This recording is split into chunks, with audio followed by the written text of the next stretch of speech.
Hello, Vlad with a new story from my channel of amazing stories from life. Lying in a hospital ward, Tatiana had completely lost faith in the future. She tried to think positively, as her husband advised, but it was no use. This was not only due to her hopeless health but also to endless fatigue. After 5 years of marriage to Jenna, Tanya had grown terribly tired of his double talk. On the one hand, he cared, brought her flowers and candy on holidays, faithfully gave her half his salary, and even said kind words. From the outside, the stocky, dark-haired man with a rosy, round face and charming curls seemed almost the perfect husband. Jenna was always attentive to all his acquaintances and neighbors, all his friends and family. But there was another dark side. And it was that in his personal life, her husband didn't feel attracted to her. He didn't say it directly, but he constantly told the tall, thin blonde with pale blue eyes and porcelain skin about certain luscious, firm brunettes with striking curves. Gennady always smacked his tongue lustfully and rolled his eyes. No, Tanya, don't think anything of the sort. That brazen woman was pestering me, but you've got me tough. I love only you. Quote. Afterward, Jenna spent a long time showing her photos of that same scoundrel from the most seductive angles and telling a couple of stories about how he'd once almost married a similar woman, but ultimately chose Tatiana because family stability was more important. Jenna worked as a long-haul truck driver and was often away. Several times, Tatiana saw a very suspicious message on his phone, but they didn't directly indicate infidelity, so she preferred to keep quiet. And so it turned out that Tanya was a bit of a gray mouse. Absolutely not the type you'd want. Or, to put it more briefly, she was third class, the embodiment of stability. And yet the mirror still said she was still very attractive. Once, before her marriage to Jenna, she had been in a relationship that could be called true love.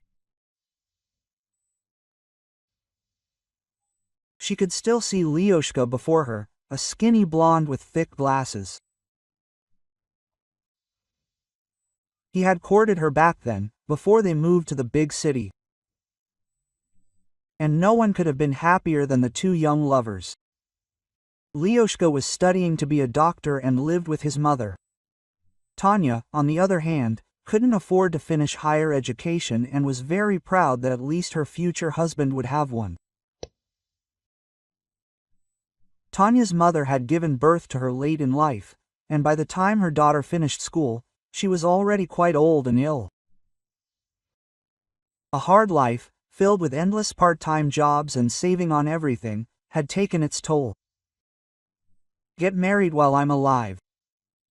Lyoshka's a good guy, and it will be easier for you to survive my death, her mother would say. What are you saying? You'll not only be attending a wedding, but also raising grandchildren. You're not old at all. You're also ready to marry, by the way. Tanya was very worried about her mother, who had devoted her entire life to her daughter, giving her the best possible life. And now, when Tatiana was working and getting married, everything was getting better. Mom should be enjoying some well-deserved peace. Listen, Tanya, I need to talk to you about your father. I would never have brought this up if I were facing a long life. But now, let it help you in some way. Mom broke a taboo for the first time. Tatiana found out that her father was married, but hid it from her mother. And when she had a daughter, he sent money for a while. Tanya's mother really didn't want to take it, but she had no choice. She grew up in an orphanage and couldn't work and take care of her daughter at the same time. so she swallowed her pride and accepted money from someone she considered a traitor. He sent various amounts before you started school, and then he decided to set conditions. He said he wanted to see you, but I moved away, hiding from him. And then recently he found us again. Anyway, now I'm not sure I did the right thing. Yes, he deceived me, but he can do a lot for you. Mom sighed and showed her a photograph of a tall, blonde man with sad blue eyes and gray temples. His features were small and almost doll-like. Tanya finally realized who she resembled. Mom, why do I need him? He's forgotten us. And if you don't like seeing him? Tatiana tried to explain that her father meant nothing to her, and if meeting him was hard for Mom, then there was no point in arranging it at all. He'll come in a month, and you'll meet him, just in time for my birthday, October 5th. I invited him myself, and I won't change my mind. Mom was tired, gave up, turned to the wall, and fell asleep.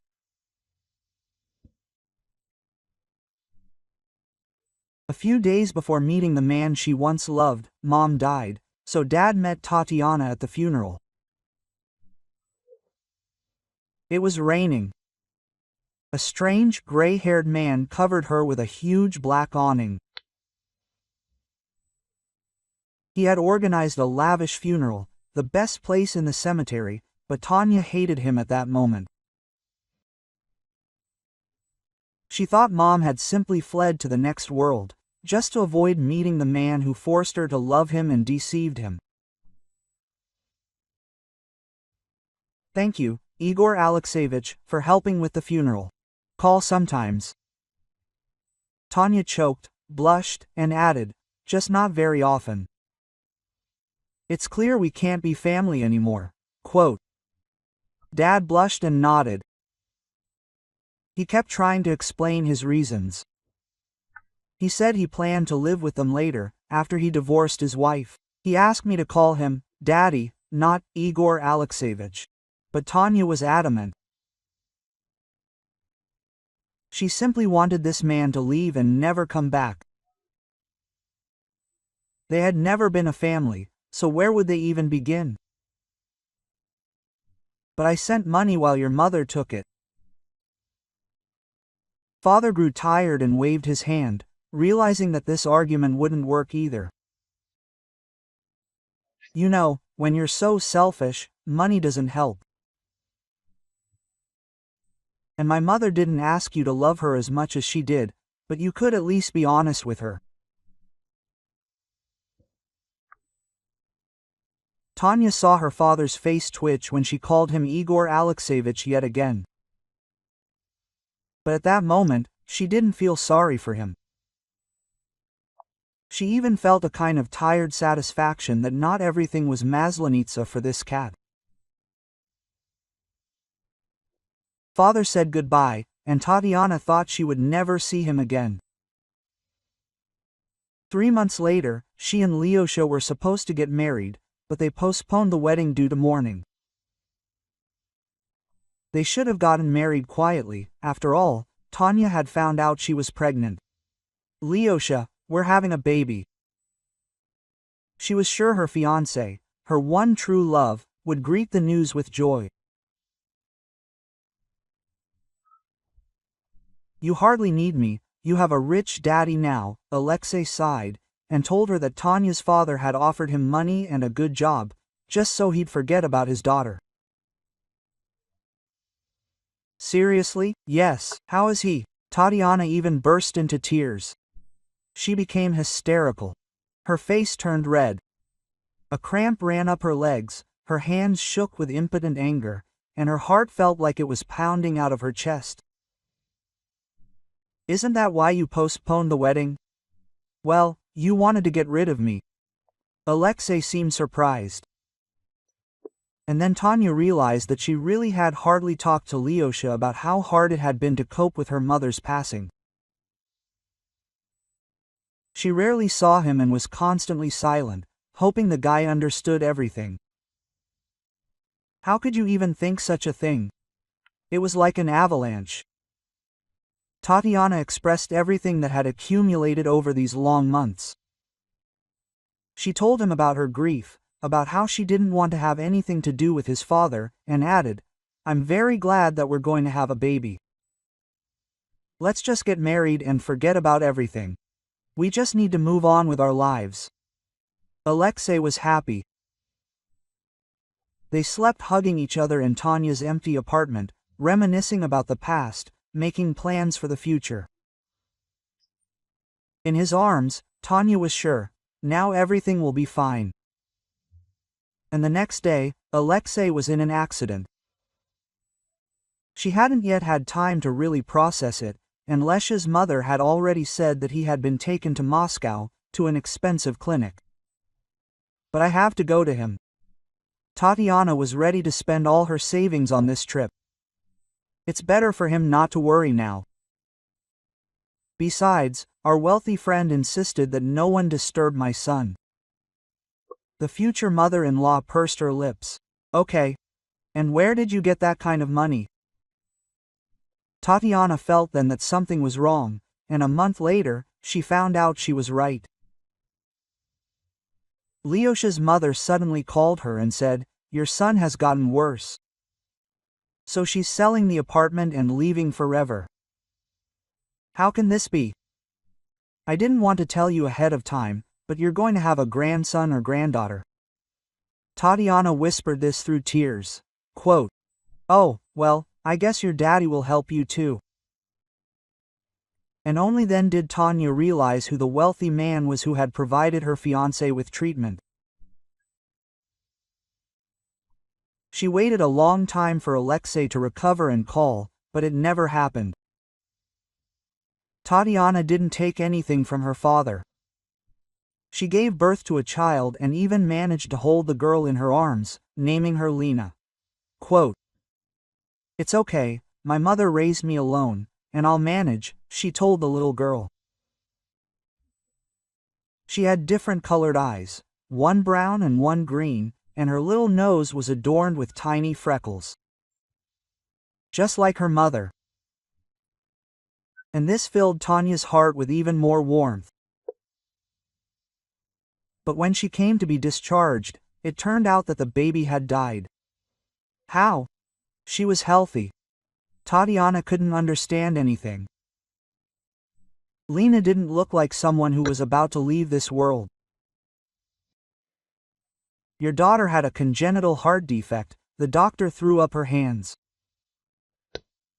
And then again, like a black raven calling misfortune, her rich father showed up. "I've already arranged everything. I thought it would be hard for you." Tanya didn't even have the strength to say goodbye to her daughter. She arrived towards the end of the funeral and simply fainted. She didn't understand where she was or why. Her father sent her to the best sanatorium and advised her to start living anew. "You, young woman, will get out, marry a more worthy man, you'll have more children. Look at the old days, women used to give birth to 10 children, sometimes half of them died. And nothing, they moved on. You'll still be glad that you listened to me, my father was talking nonsense." "What are you even talking about? Are you a man or a robot? I don't need another child, and I don't need another love, and I don't need another mother either. Go away. Why did you come again? I told you, don't show up in my life, do you understand?" For the first time, she screamed so loudly that her lungs almost burst. "Okay, forgive me." My father muttered something and left. And 6 months later, Tanya found out that he was gone too, and her father had left her a lot of money as an inheritance. She was his only child. That's how she became very rich. Then she started doing a lot of charity work. "Tatiana Igorovna, it's as if you're deliberately trying to spend all the money," said the frightened deputy of my late father. "Actually, It's my business, my money. Tanya didn't understand anything about business. She spent money left and right, helping anyone who needed it. But she was having fun. For some reason, the money kept growing. Only one person in the whole company sympathized with her and talked to her like a human being, even bringing her a homemade lunch and coffee when she forgot to eat. It was Gennady. And somehow, without even realizing it, Tanya married him. Simply because he looked at her with such devoted eyes and wanted a family so much, while saying that his love was enough for both of them. And after the wedding, it gradually turned out that Tatiana was not the woman he dreamed of. For some reason, she didn't get a divorce, as if she wanted to punish herself with this marriage for her unsuccessful life. Tanya didn't know what exactly she was to blame for. She was simply used to being responsible for everything and therefore was sure that she was the one most to blame for all her misfortunes. However, after 5 years of marriage, she still wanted to twitch, to get a divorce, but then she was diagnosed with an incurable disease. And Tanya decided there was no point in fussing about dying. She even decided that maybe she should go to her loved ones, to her mother, her daughter, and maybe even Lyosha. Perhaps he was already gone too. Well, otherwise, at least he would have called. The only thing that stopped her was one promise, made to the little girl who looked so much like her daughter. Tatiana had promised to adopt her, and the little girl was waiting for her. That was the only reason Tanya was still fighting for her life. Quote, "General, how much longer do we have to wait until your wife kicks the bucket?" Olga hadn't thought out the whole plan and used her connections for that. This was the nurse's first serious case, which would help her earn serious money and not toil anymore. Even in a private clinic. She met Jenna for a reason. A former lover, who headed a company that sent wealthy relatives to the next world, gave her a tip. He said, "You're still free, so combine business with pleasure." He found out that he liked perky brunettes with outstanding curves. These were the very same ones he cheated on his wife with. Seducing Jenna turned out to be quite easy. Olya met him on a website where he was constantly looking for attractive brunettes. After a short correspondence, they began a relationship. Gradually, Olga learned that Gennady was very afraid of his wife losing her entire fortune. He married her with a long-term goal in mind and spent a lot of time trying to get her bankrupt business fly.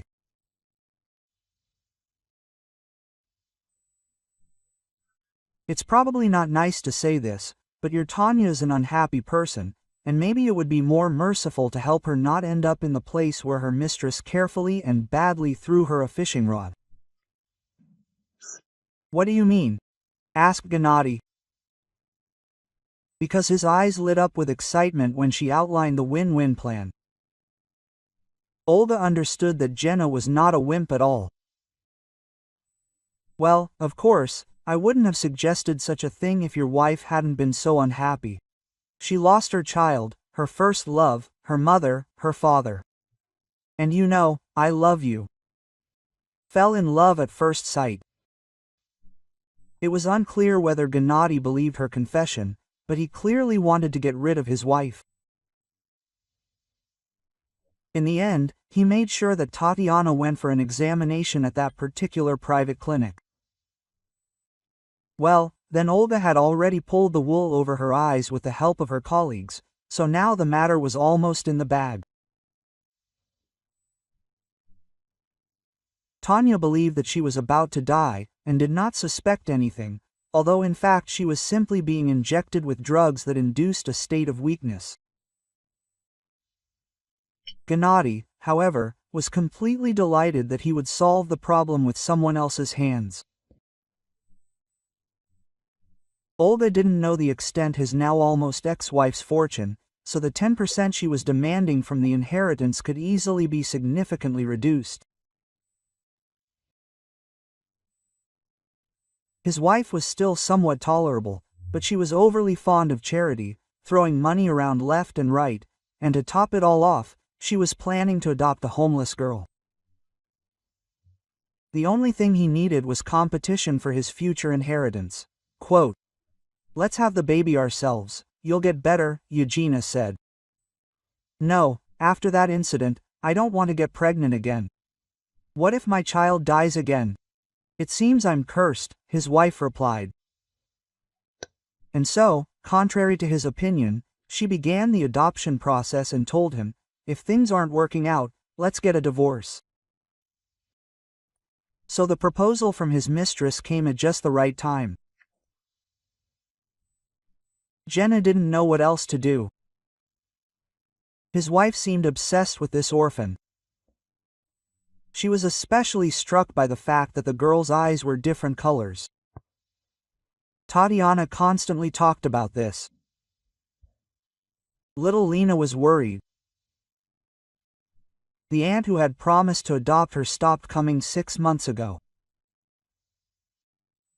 One day, her husband, Uncle Jenna, dropped by, handed her a bag of candy and said, "I don't want to upset you, but Aunt Tanya is about to die. So you'd better find yourself another mother. I won't be able to come anymore either." He hastily stroked her head and ran off. The little girl wanted to catch up with him. But then she saw a business card that fell out of his pocket. It had the name of the clinic on it. Lena was already 9, and she considered herself old enough to escape from the orphanage for a while and visit Aunt Tanya. She would never admit to anyone that this particular aunt, for some reason, looked like her own mother in her dreams. Lena, however, knew for sure that Aunt Tanya was not her mother. One day, she overheard a conversation between the teachers and learned that immediately after birth, she was adopted by some rich man. But soon he died, and his wife gave her back to the orphanage. Since then, Lena had been promised adoption several times, but then all these nice and not very serious people disappeared somewhere. Lena wasn't very upset. She simply believed that her mother would definitely come back for her someday. After all, in some films, mothers they'd lose their memory, and then remember their children. And only meeting Tatiana changed everything. Lenachka herself couldn't explain her feelings, but she was sure of one thing: she didn't want another mother. As soon as she saw Aunt Tanya, it was as if an invisible rope of love connected them. The little girl talked to the kids and learned that the clinic was on the other side of town. She'd have to take public transportation to get there. The main thing is to follow an adult and then stand next to them, but pay for it yourself, and say, as if to the side, "Can I give you the money myself?" Quote. That's all there is to it. Adults are inattentive. They don't care about other people's problems, and everyone will calm down. No one will pay attention to you, the older girl, Anya, advised her. She often ran away from the orphanage and willingly shared her wealth of experience. Quote, "But I don't have any money," Len was upset. "I'll give you money for the fare there and back, but then I'll also take something from you." Quote. She looked at the cute handbag that Aunt Tanya had given her on her last visit. It had a picture of a cat on it, and next to it was a wish for a good day. "Why do you need this? It's for little ones." Quote. Lena sniffled. She felt so sorry for this bag. She just likes it, and then exchange it for something else. "Well, if you don't want to, then whatever." Anya pretended to be about to leave. Lena accepted her offer with a sigh and thought that it was much more important to visit Aunt Tanya and tell her how much she loved her and was waiting for her. Maybe this would help, and she would change her mind about dying. That's just what I needed. You know, I don't like private clinics. Alexei was extremely unhappy that his old friend asked her to take shifts for him. Roman was a real jerk. He was always having affairs with Roman's nurses. And Lyosha knew his wife well, and it turns out that he covered up his affairs. What does he lack? And if Tanya hadn't left me then, would I ever have cheated on her? Many years passed, and Alexei still didn't marry. His mother told him that Tatiana had gone away for she crossed the border and married some rich guy. Lyosha didn't blame her. After all, he'd been out of action for almost 2 years after the accident. And his memory hadn't returned right away. He trusted his mother implicitly and was even sure she'd soften things when she said, "Tanya confessed to me, woman to woman, that the child here wasn't yours. But you still have to forgive her. She was having her first taste of the good life, so she couldn't help herself. She didn't want to upset you, Tanya, and it was she who asked her father to help you with your treatment. So let's not blame her too much." Quote. Lyosha was desperate then. He and his mother had lived for a while on the outskirts of the big city where they'd moved. He didn't want to live in the apartment Tanya's father had bought, but his mother said it wasn't money for them anyway. In the end, he pulled himself together and finished his studies. He became an excellent surgeon. Many women, doctors, and nurses fought for his heart. But Tanya was still living there. And even though she didn't love him and had deceived him long ago, he still couldn't stop himself from loving her. After all, one-sided love is better than no love at all. That's how Alexei reasoned. He had just finished his shift at a private clinic.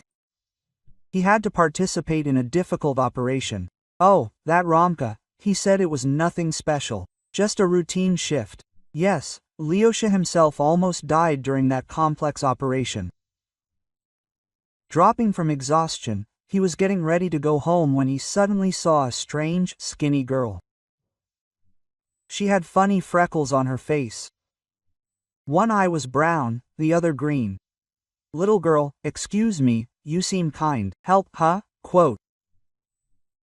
The little girl began timidly, and then chattered more briskly.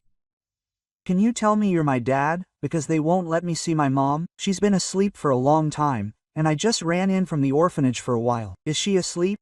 She's probably on the second floor. We have a long-term ward there." "What's her name?" Quote. Alexei asked. He thought it probably wouldn't be a bad idea to help the child, although it was strange that the children of patients from such an expensive clinic were living in an orphanage, but he couldn't leave the little one without help.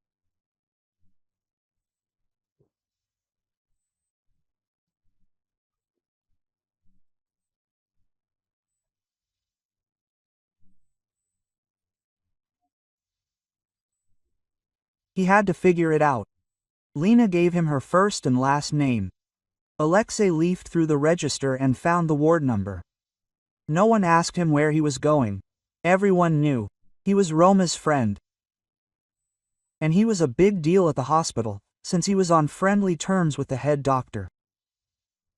After all, the guy had married his daughter. Alexei and Lena crossed the threshold of the ward.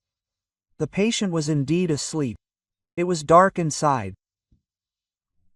"Let's not wake her," Lesha whispered. Judging by the IV and the amount of equipment, the woman was in serious condition. Mama Tanya, Mama Tanya." The girl suddenly jumped up and pressed the switch, screaming at the top of her lungs. And in that cry, Lesha heard despair. "Lenachka." When the woman sat up in bed, Alexei was stunned. In front of him was Tatiana, the very one he could never forget. "Lesha, I'm even afraid to think what would have happened if you hadn't shown up then." A year passed.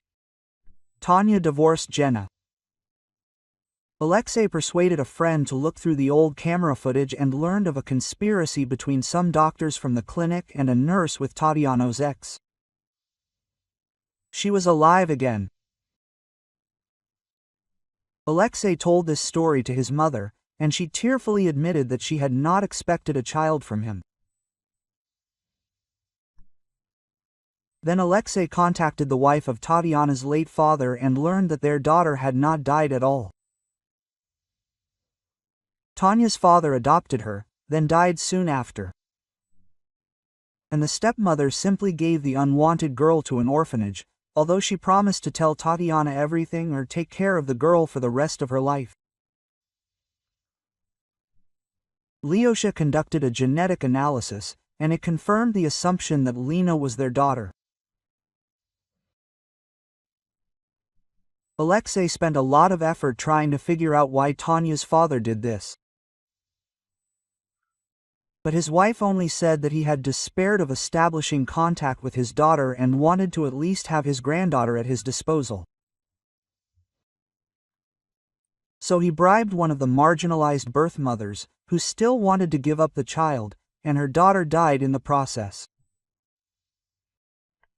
She gladly took the money, pretending that Lena was her daughter.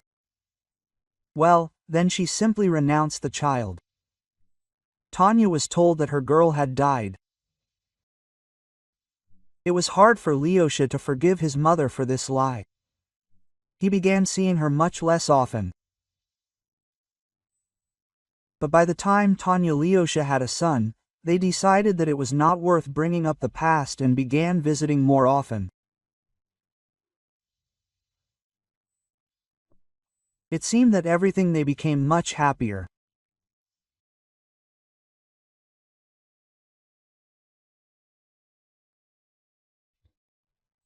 If you like the story, please support me with a thumbs up. It's just one action for you, but it means a lot to me. Thank you.